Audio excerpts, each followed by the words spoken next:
Stephanie's a Jedi. Andy's a long-haired guy. Josh ain't there. We don't know where. Atomic Monsoon.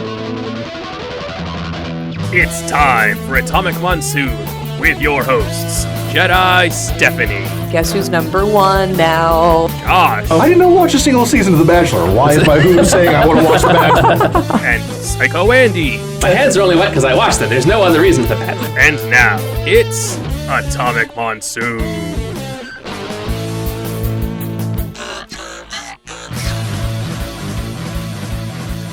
Perfect. Okay, I'm done singing. Hi, Stephanie. Hi, Andy. How are you this week? Better now. Oh, good. Good. Now that we're doing Atomic Monsoon! Oh! My roommates aren't here right now, so I can yell.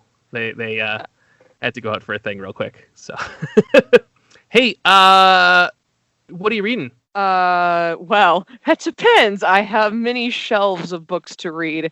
What about you, Andy?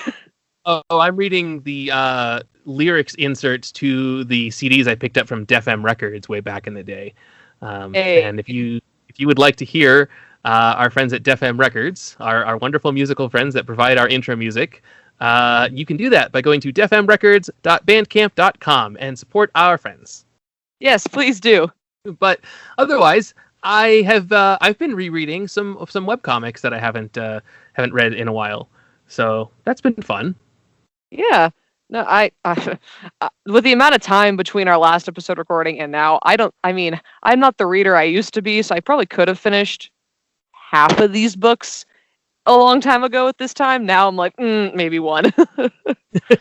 That's fair. So, but yeah. Yeah, it turns out a lot of times when you become an adult, you have a lot of things to do and not as much time to enjoy entertainment as you would like. It's true. So, yeah. So, especially when you're people like us that have day jobs and do a podcast and have other, extracurricular activities that we partake in. So, yep. Yeah. That'll do it. Yeah, no, so we were talking, some ideas about what to do for Atomic Monsoon, and we made the realization we've talked video games, we've talked a little bit of music, we've talked movies, television, comics, superhero stuff, Star Wars, Star Trek, the whole 9 yards, and the one thing we haven't really talked about, except for in 2 episodes over the quarantine, is reading materials. So that includes audiobooks, comics, webcomics, graphic novels, fan fiction, the backs of cereal boxes, whatever. Yeah. It's been a while since I've read the back of a cereal. It's been a while since I've had cereal, honestly. So, but yeah. So we came up with some lists of things that we like, that we have liked to read, or that we do like to read again upon occasion. And so we're going to talk about them a little bit. Indeed. So you said you had a couple honorable mentions, Andy? I do. The first one is pretty easy. We've already done a whole episode about it. It was episode 70, our Strangers in Paradise episode. I really like that comic, which is why we did a whole episode about it. So, but it's episode 92 now. It's been at least 22 weeks. That's almost 6 months.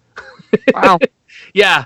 It's been a while since we've talked about Strangers in Paradise. So I just wanted to remind everyone, hey, I like this comic, and Terry Moore is going to drop the creator of Stranger in Paradise. He did that. He did a series called Echo. He did a series called Rachel Rising. He did the Strangers in Paradise 25th anniversary, and then the series 5 years that tied them all together. And he's about to drop a new one called Ever. That's just a one-shot graphic novel that comes out sometime in November, so pretty soon. And then starting next year, there's going to be a 10-issue series called Serial with one of the characters from Rachel Rising, his other book. So that dude's been pretty busy, but it all starts with Strangers in Paradise, and so that's a good one. And if you want to know more about it, you can go find episode 70 of Atomic Monsoon on your favorite podcast aggregator or atomicmonsoon.com or whatever, and listen to what we had to say about it back then. Yeah. Did you have any honorable mentions, or? I have one. It was also one that we talked about here on Atomic Monsoon. It was episode 72. We talked about the mortal instruments, primarily the City of Bones. Oh yeah, we did that episode. That was fun. Yeah, that was a fun episode. But yeah, no, primarily we talked about that one book, but the Mortal Instruments series as a whole is 6 books long. It's written by Cassandra Clare. pretty much follows shadow hunters, vampires, demons, werewolves, everything like that in pretty much the modern day. And it did spawn a sequel and a prequel series, which the prequel series is actually one of my is known as The Infernal Devices. It takes place during Victorian London, and then the sequel series is known as the Dark Artifacts, and that takes place in like the mid to early 2010s. So they're still fairly, new and recent books. They've been out for a while. I own every single one, and they're all fantastic. Nice. Yeah. So, yeah. Yeah. That reminds me, I have to make a correction from last week.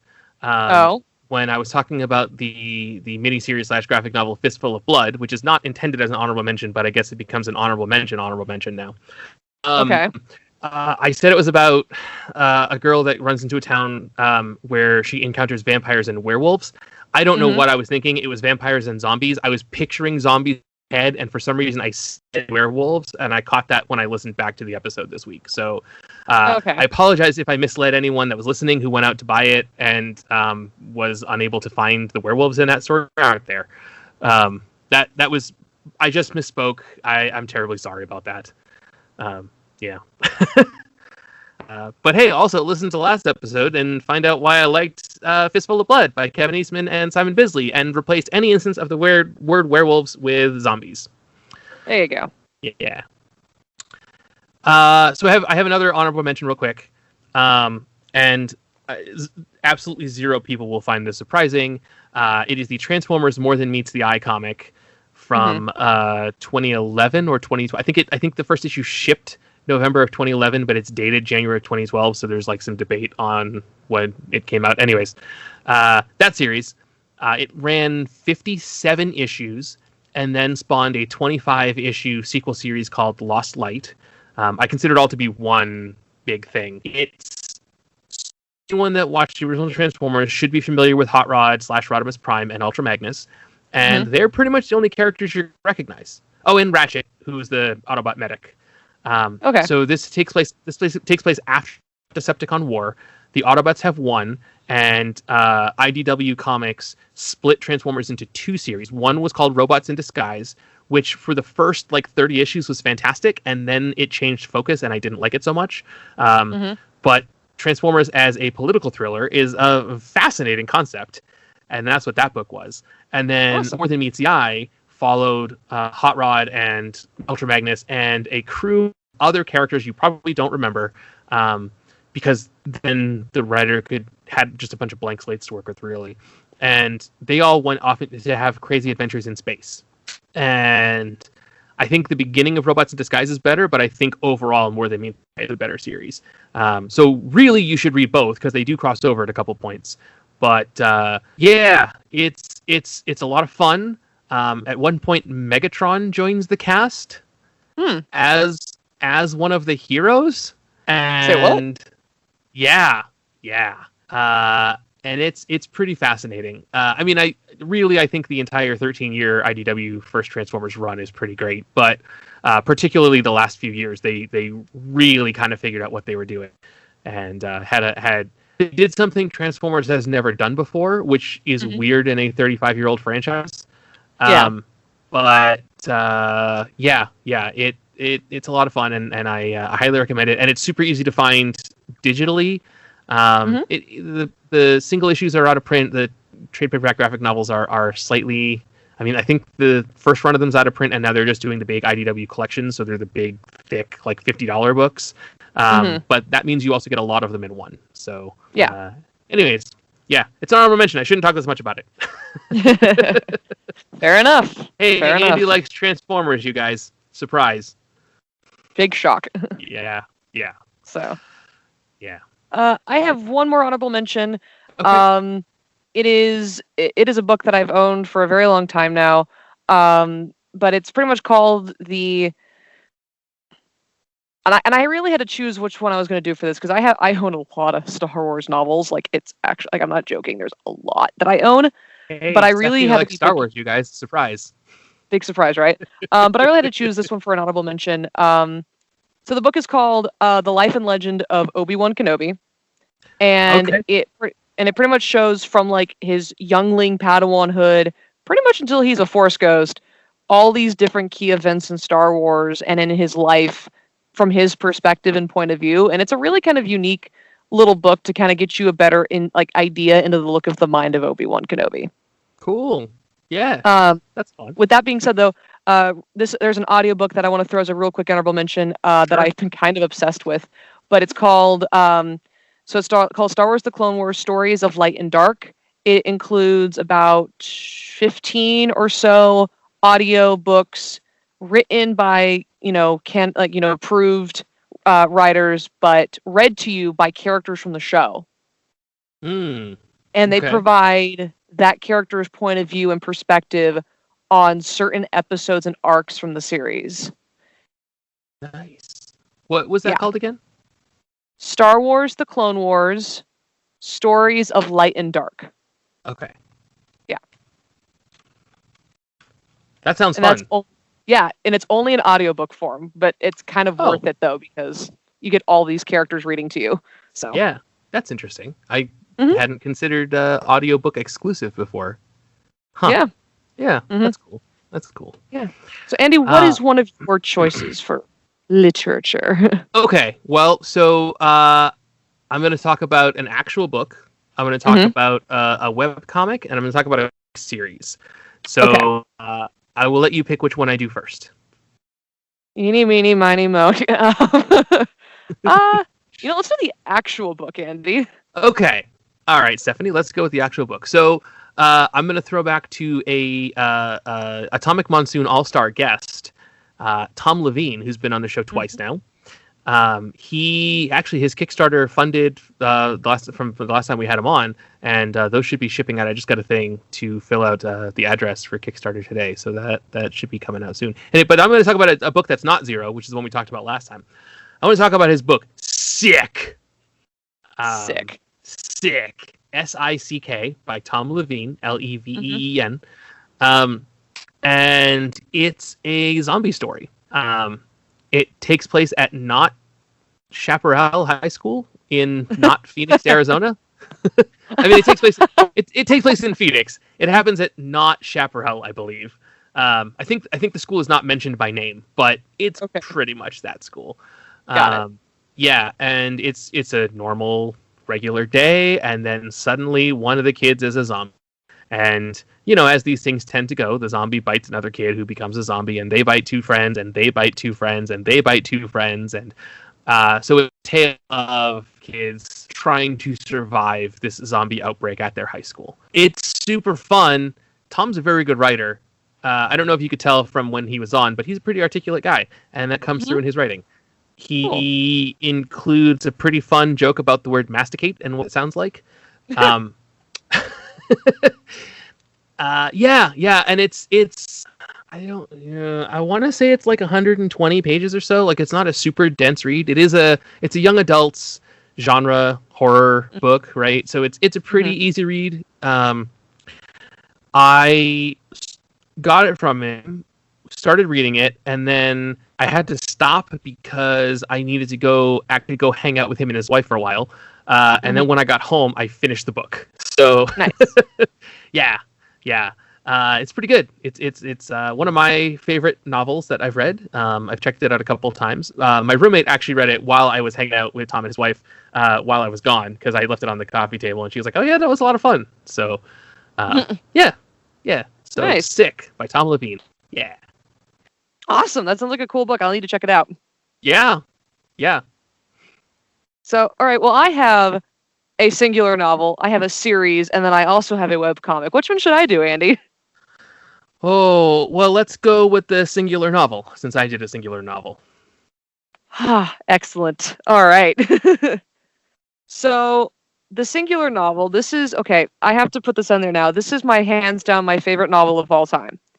I say that because it is currently sitting on my bookshelf, fraying at the edges. It has writing in it. It has highlighting marks in it. I have literally recommended people read this book because I love it so much. Excellent. Yep. So the book is called Star Wars: The Clone Wars: Wild Space. It is written by... Space. Yes. It is written by Karen Miller. Okay. And pretty much how the story goes is that during the Clone Wars, after a terrorist attack on Coruscant, and where Obi-Wan gets severely injured, I use that term lightly because it's more than just severely injured. But after he gets severely injured and Anakin takes off on a mission, Obi-Wan gets approached by Senator Bail Organa of Alderaan about a Sith threat. And together the two of them travel across the galaxy into literal wild space to track down the supposed Sith threat and end up finding themselves, without going into too much spoilers or detail, they find themselves on a Sith planet called Zagula. And the book, so the things I love most about this book, one is it actually has key dialogue and moments from the animated series in the book, which ties in those episodes. The other thing I love about this is that it builds the relationship between Obi-Wan and Bail that we never really knew we needed to see be built, but once you read it, you're like, this is fantastic. Okay. And it also has a lot of really interesting action, but it also has a really interesting look into the Jedi psyche and what the dark side can do to a Jedi. Okay. Yeah. Yeah. I highly recommend this book to anybody. I don't care if you're a Star Wars fan or not. Like, I highly recommend it to everybody. It is really, really good. It includes like some really funny moments, some really intense moments, some like, oh my god, they went there moments. The one thing I hate about this book, this is the only thing I hate about this book. It's not canon. Oh, sure. And was it never canon, or is it just not canon anymore because of the Disney decision when they bought the franchise? It's not canon anymore because of the Disney decision. Okay. So here's the thing.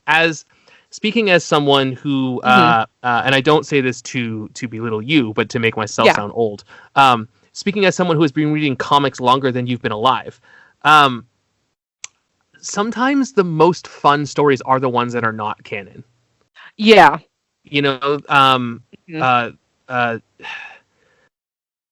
In my years of reading X-Men and Ninja Turtles and stuff, Age of Apocalypse is one of the best X-Men stories of all time. It is 100% not canon because it's an alternate universe. And people agree it's maybe the best X-Men story of the 1990s, and like it doesn't count. And it's like 60 issues long. So it's okay that something, like, I think it's perfectly okay when something that you like is not canon to something else.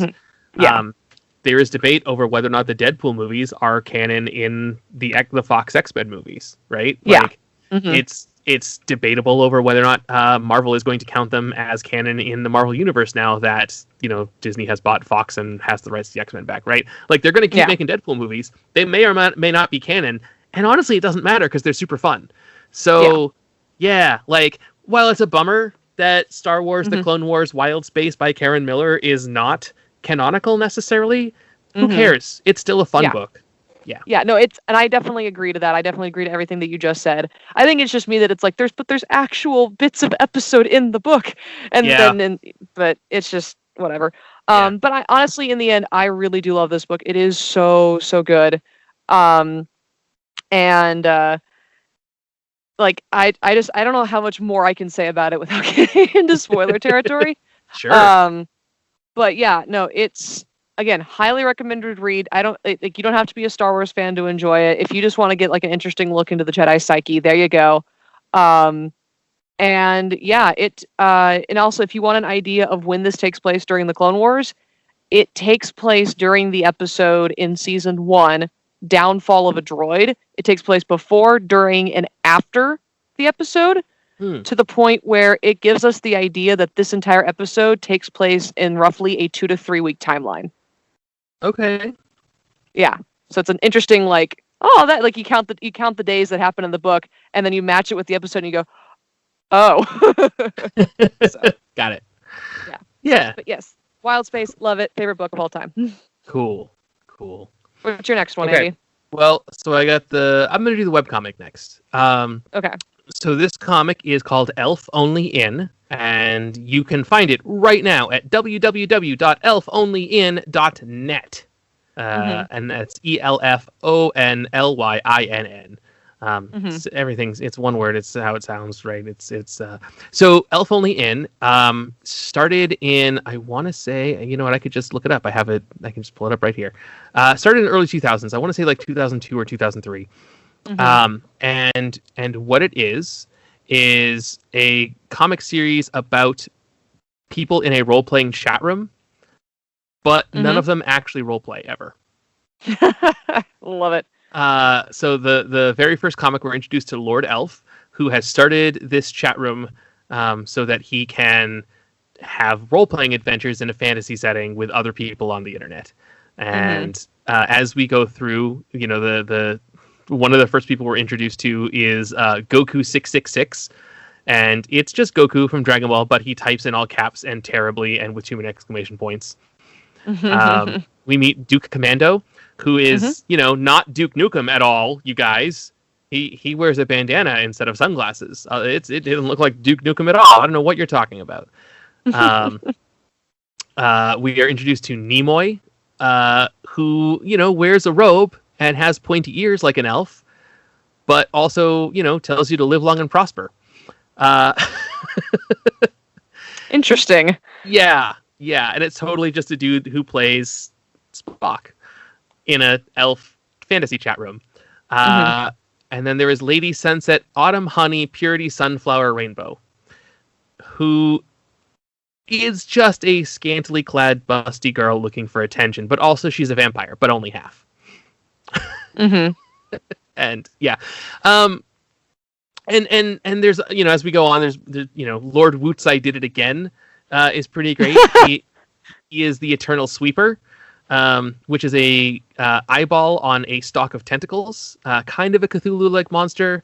And in the role-playing guide that he was introduced to, this race is supposed to be called the Eternal Sleepers, but there was a typo. So he's often seen with a broom.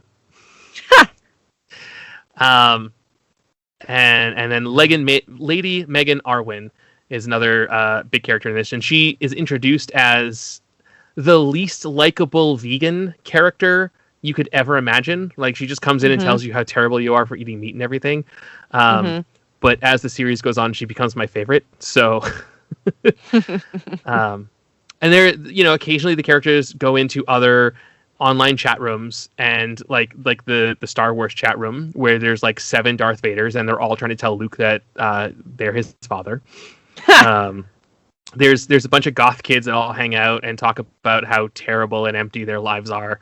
There is a dude that looks like the big red demon from the Tom Cruise movie Legend, the Tim Curry character, who in that movie is called the Lord of Darkness. Unfortunately, there was a slight typo for this character, and he became the Lord of Dorkness.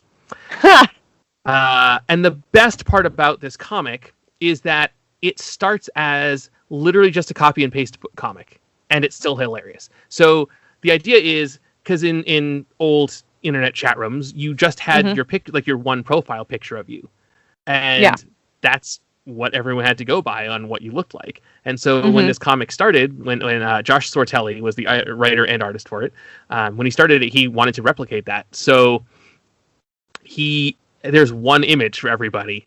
And sometimes there's slight variations, like they'll be wearing a silly mask or they'll have something different in their hand or whatever. But like, there's one image that just gets copied and pasted, and the rest of it is just the interaction between the characters.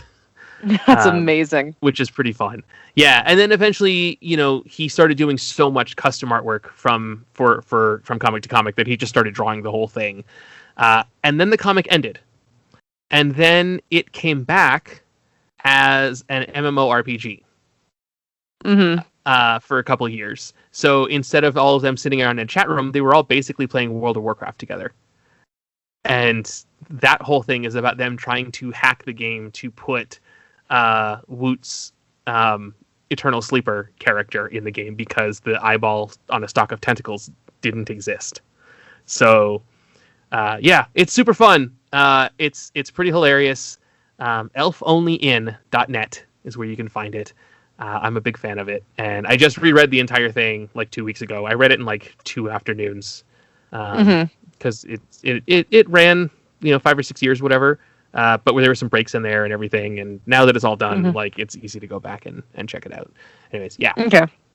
So I like it. Elf Only In. Read it. The end. Cool. Awesome. Yeah. How about you? What have you got there? Well, since you did a webcomic, I'll do a webcomic. Sure. So this one you can find on Webtoons. You can download the app. You can go on the website. You can find it on Webtoons. It is called Let's Play. Okay. And it is written by Mongie, Mongie. I hope I said that right. Sure. And pretty much what this comic is about is there's a girl named Sam who looks like she's kind of short. She's got short brown hair, got glasses. She wears kind of baggy clothes to kind of hide her figure a little bit. She's kind of classified. I don't want to say she's classified as like a dork or a nerd or anything, but she's definitely, she's definitely shy. She's definitely kind of timid and everything like that. And she's single and young and everything. And she has the dream of creating incredible video games. Okay. And one day she finished and created a video game called Roommate. Rune. Hold on. I have to pull it up again because it's a really weird way to say the name of the game. Is it Roommate? Is that what it is? Let me pull it up. So it sounds like roommate, but it's something about runes. It's something like that. Yeah. Okay. Let me pull it up. But pretty much so it's called Ruminate. So it's Roommate. Ruminate. Got it. Ruminate. Yeah. I always say it weird because I'm never usually talking to anybody really Sure. like physically about it. Yeah. But she creates this video game. It's very much a puzzle kind of choose your own adventure type of game. And one day her favorite YouTube, or I guess ViewTube as they call them, streamer, decides to post a playthrough of her game and gives it a really bad review, which then results in everyone of his fans going to her building page on the site where you can play it and tearing her down and giving her the worst reviews ever and literally removing her ability to take down the game or do anything else with it. Oh no. And that's pretty much how the game starts. The comic starts. That's so sad.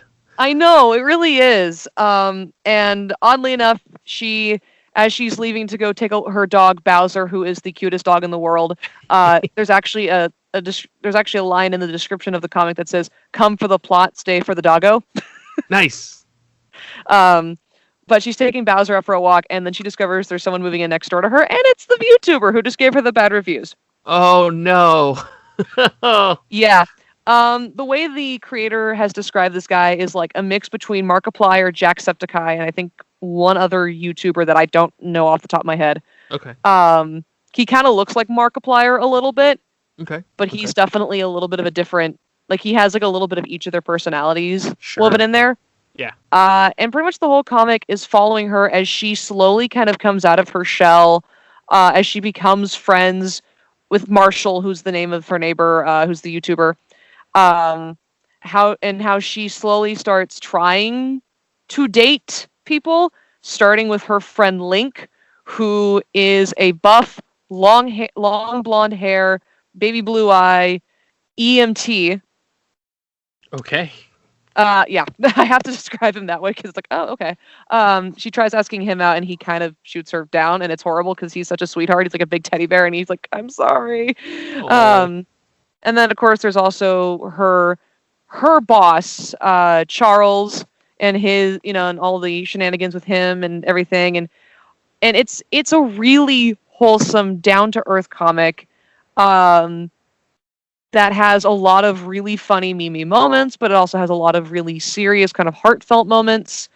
And it really teaches you kind of like how not to really, judge a book by its character, because Marshall does later at some point go back and he does replay her game. Okay. But there's also, Like she kind of starts coming out of her shell later on, and then there's all of her fun nerdy friends that she does like this online RPG with, which are fantastic because we have like the yoga like teacher, we have kind of the good girl who's also the badass who'll kick your butt. We have I think he's gay. Yes. African American guy who's like the coolest dude ever. And then we have like this little girl and her butler. The little girl doesn't speak. She texts you, but she doesn't speak. And then the butler talks for her. And they play like some of the most craziest characters in the game. And it's like, what? Nice. And then there's Link's brother, who's kind of an ass. So, okay. Yeah. But it's a really good, wholesome comic. I highly recommend it to anybody who wants just a good slice of life story. Mm-hmm. Also, who's ever had the fantasy or dream of like, what happened if a YouTuber moved next door to me? Like, what would happen? But it's really good. The comics came out in November of 2017, and it's still going. They posted their most recent chapter in August, and they've been on a hiatus. Like they've taken that was the end of season 2, and now we're waiting for season 3 to start. Okay, cool. And it's posted every Tuesday on the Webtoon website. Yeah. I get the notification every Monday. Okay. I think until daylight savings happens, and then it shifts to Tuesday, and then it shifts back to Monday. It's weird, but it's on Webtoon. Yeah. So. Yeah, I when I was regularly updating Hawk and Croc, I would say updates on I think it was Tuesday and Saturday we used to do, but I'd upload them Monday and Friday at some point during the day just to make sure it was ready to go for the next day. Yeah. Of course, now everything you can set up auto updates and everything, but that's neither here nor there. Anyways, so cool. But that was Let's Play by Mongie on Webtoons. Cool. Yes. Cool. It is very good. Go check it out. Yeah. All right, Andy, what you got for your last one? What's your series? So my last one, it's a comic series because I am a comic nerd. I feel like I mentioned this when we did our Spider-Man episode. It's probably my favorite interpretation of Spider-Man because it had an ending, and it's Spider-Man Loves Mary Jane. And so this is kind of a young adult version of Spider-Man. Everything's told from Mary Jane's point of view. Mm-hmm. In fact, I think I let you borrow the first volume of this. Yes, you did. That was very good. Yeah. So I just pulled the description here off Marvel's website. So I'm just going to read that because I think it describes it better than I could. Everybody loves Mary Jane Watson, so why not Spider-Man? Whether she's in class, hanging out at the Coffee Bean, or attending homecoming, she's always the center of attention. But is everything about Mary Jane quite what it seems?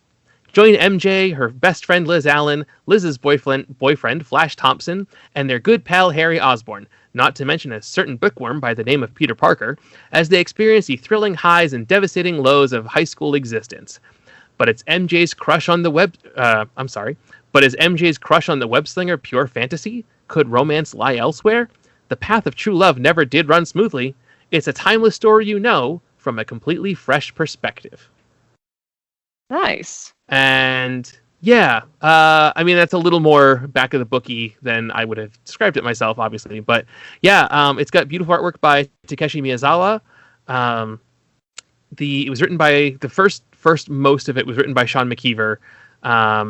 Actually, all of it was written by Sean McKeever. Most of it was drawn by Takeshi Miyazawa. Miyazawa got another gig, and so David Hahn took over as the artist for a while. And then McKeever signed an exclusive contract with DC Comics, so he wasn't able to write this series anymore. So he did wrap it up. It got published a little weird. There were 2 4-issue miniseries as kind of like pilots, like to test it to see if there was an audience for it. And then there's a 20-issue series. But if you just buy the hardcovers, it collects it all under the Spider-Man Loves Mary Jane name. And then there was a season 2 that was actually written by Terry Moore of Strangers in Paradise. And it's also good, but it feels very different. It's only 5 issues. It's the beginning of their sophomore year.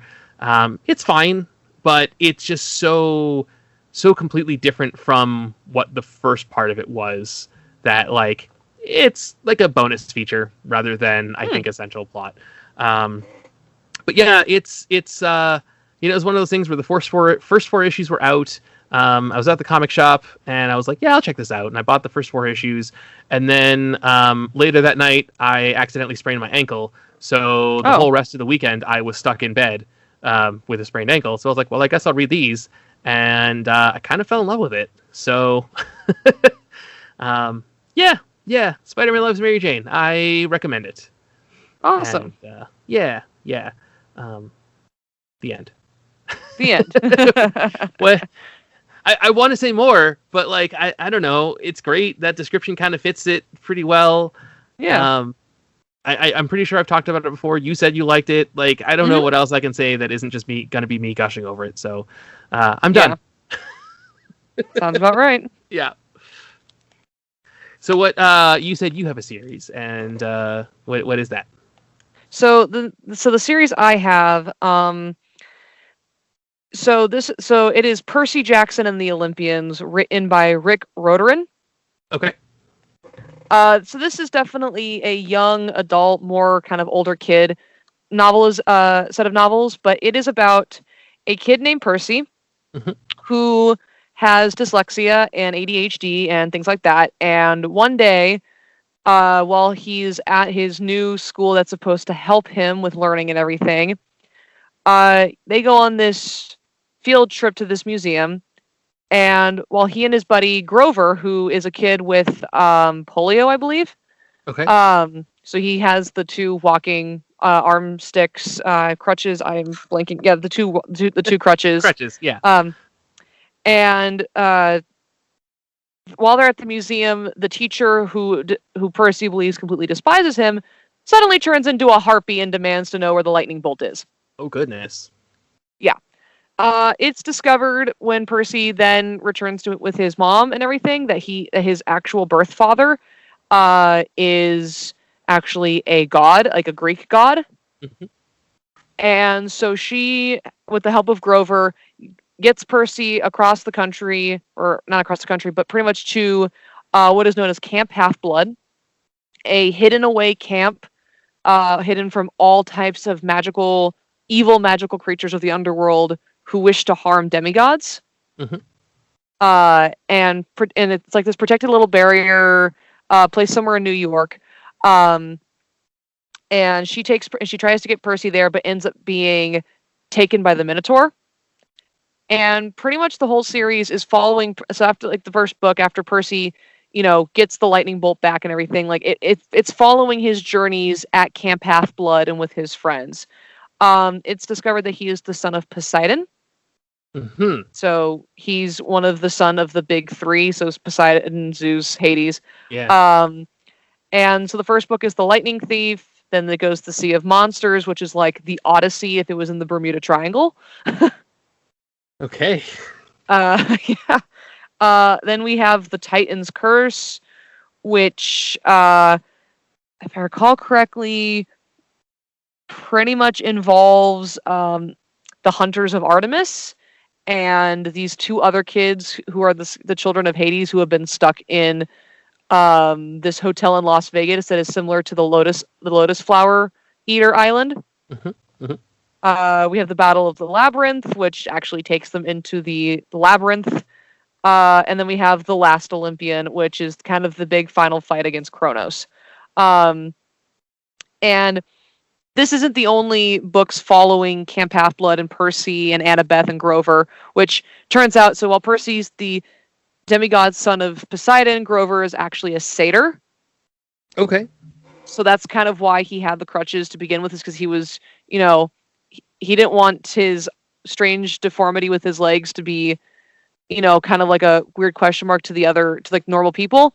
Right. And then when he actually gets rid of the crutches and ditches his pants, it's like, oh, nope, I'm a half goat.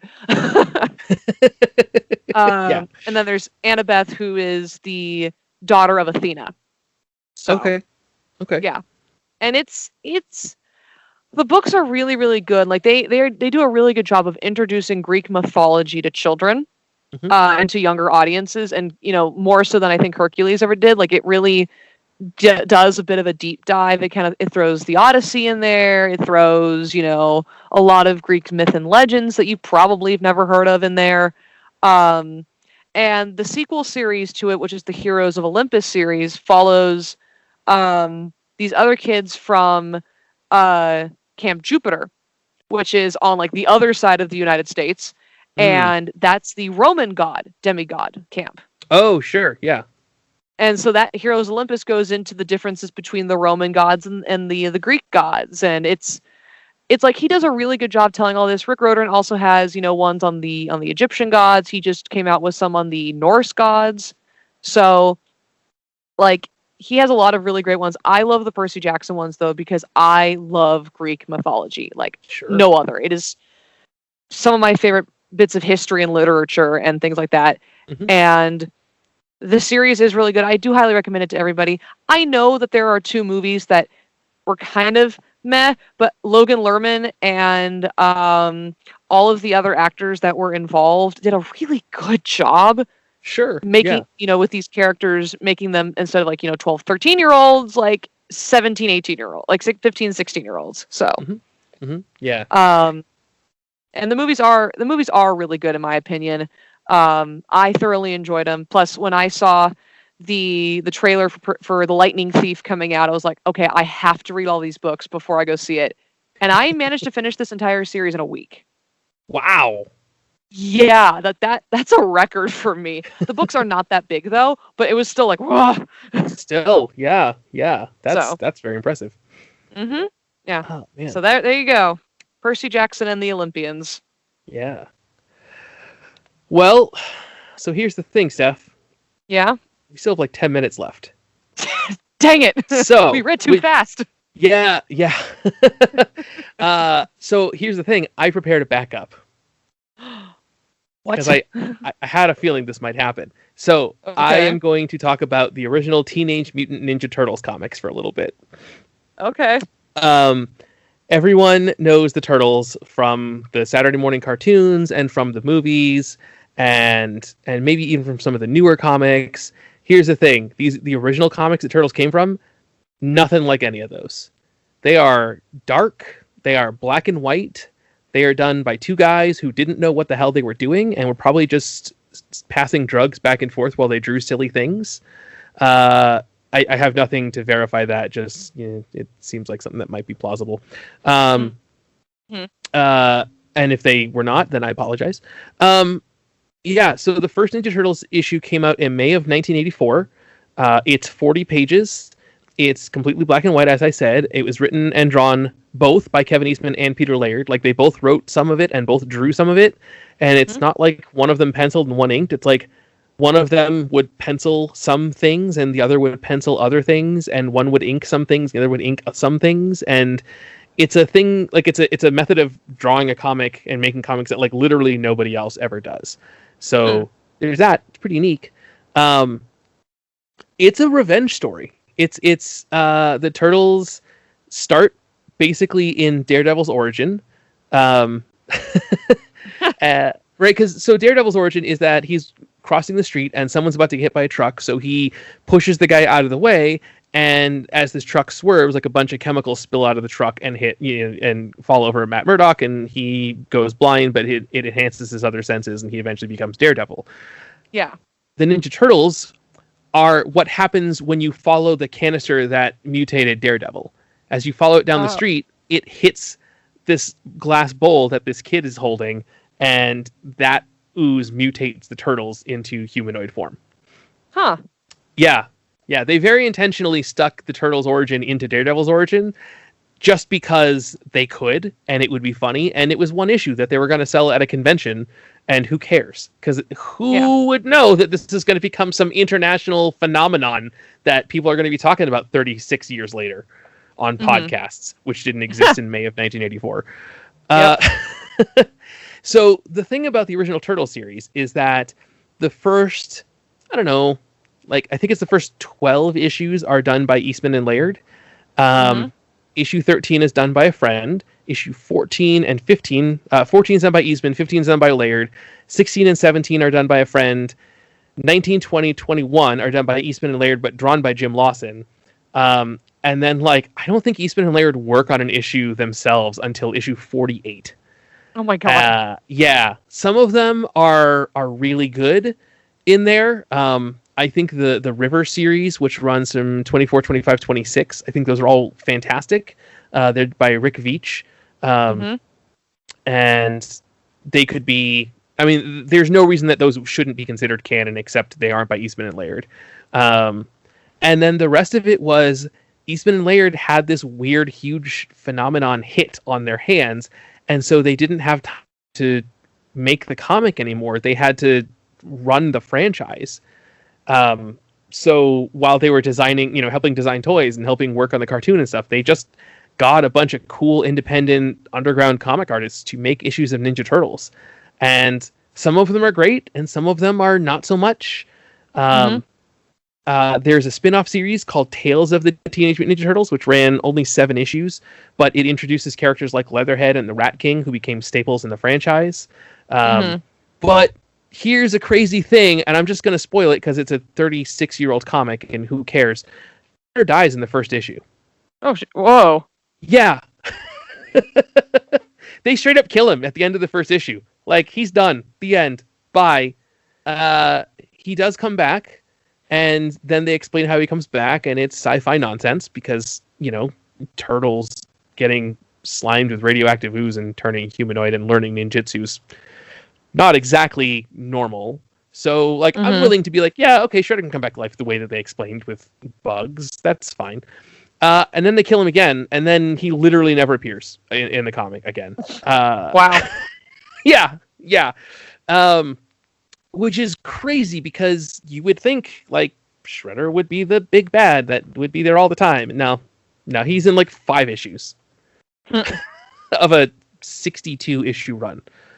I am almost done collecting the entire series. I've only got a handful of issues left. It's some of the early ones that are a little more expensive now that I'm missing. Although I have reprints of them in graphic novel form, so I've got basically the entire thing, and it's pretty great. Or at least the first dozen are really good. And if you can find any of the collected volumes that include the 1-issue micro series. So one of the things Marvel and DC were doing at the time is like, hey, here's a 4-issue series of Hawkeye. Here's a 4-issue series of, I don't know, the Wasp. Here's a 4-issue series of the Scarlet Witch. Like characters that weren't big enough to carry their own series at the time, but like were popular enough to not just be in the Avengers. So they were like, we're not going to do a mini-series. We're going to do a micro-series. Here's 1 issue of Raphael. Here's 1 issue of Donatello. Here's 1 issue of Michelangelo. 1 issue of Leonardo. And, like, except for the Leonardo one, the other 3, like, you can take them or leave them. The Raphael one introduces Casey Jones. But they're not necessarily, like, important, but they're also by Eastman and Laird. So most of the collections include those in there, like, where they go in the timeline. So that's pretty good. Anyways, IDW has been really good about collecting them all as Eastman and Laird's Teenage Mutant Ninja Turtles: The Ultimate Collection. I think there's 4 or 5 volumes of that run. And those are the ones that are quote-unquote canon officially, because they're the ones that Kevin Eastman and or Peter Laird actually worked on. So yeah. So I've never really I haven't really gotten to do a straight up Turtles comics episode, and that's because I don't need to. I just did it. There we go. The end. Turtles. It's great. Cowabunga. Also, they murder people, and there's swears and blood, and it's not for kids at all. So no. Yeah. All right. Yeah. So real quick, here are the things we talked about today.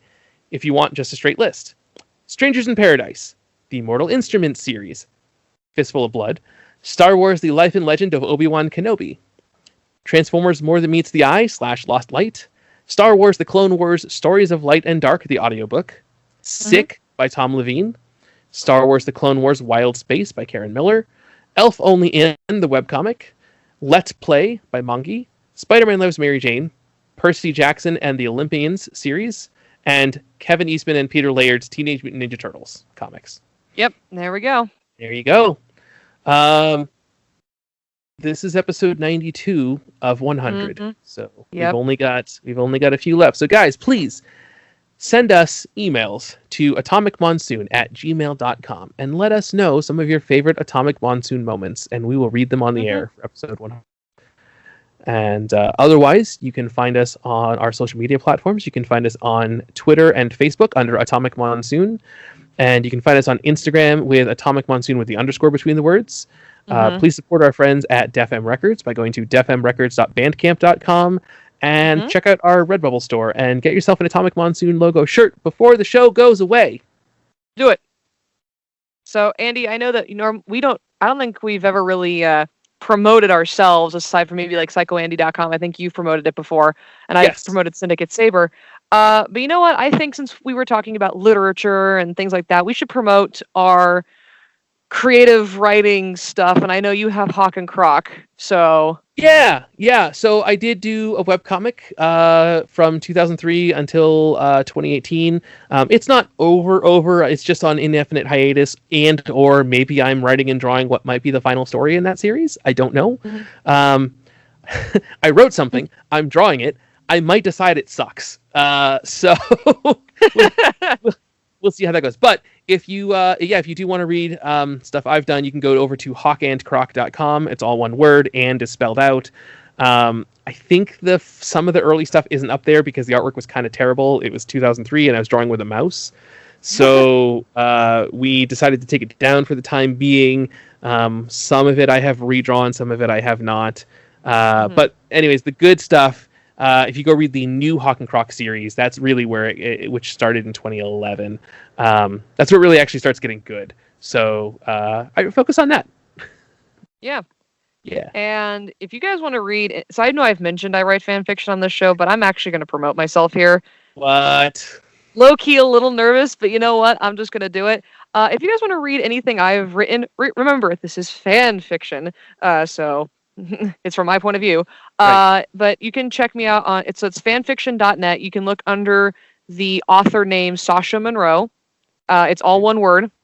And I have... And that's SASHAMONROE?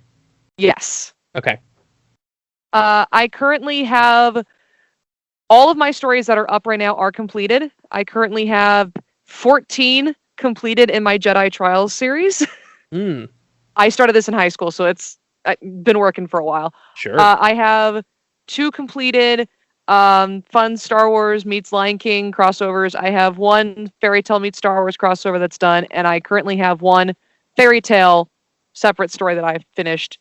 And I am about to post book 15 of my Star Wars one and book 2 of my fairy tale one here very, very soon, because I am working on them. Please, if you do read the books, guys, leave a kind review and everything.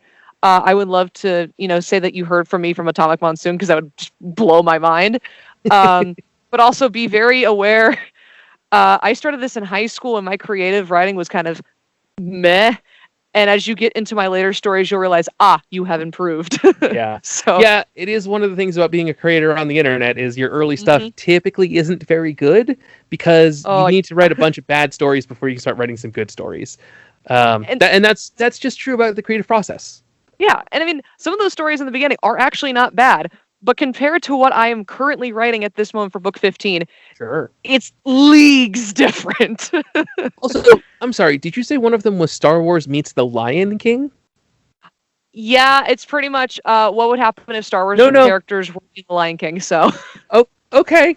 That's a crossover I never expected to hear about. It was fun to do.